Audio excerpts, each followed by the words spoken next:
G'day folks, it's DIY Guy 123 here, bringing you another do-it-yourself video.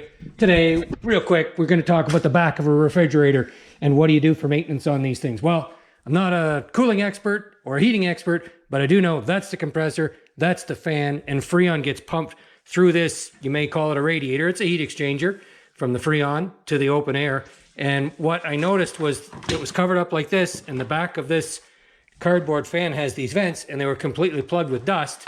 And when I took the cover off and look, you can see how filthy that is in there? Well, that reduces the efficiency, or basically the fridge's ability to dissipate heat, and that causes your compressor to run longer. And eventually, if that got too dirty and not enough heat was dissipated and the temperature in the room was too hot, the compressor will just not shut off and burn itself out.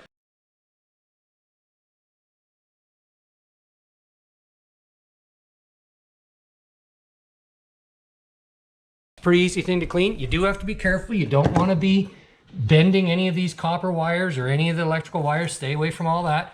But basically take your vacuum cleaner with the couch cushion nozzle, stick it close to the dusty area here.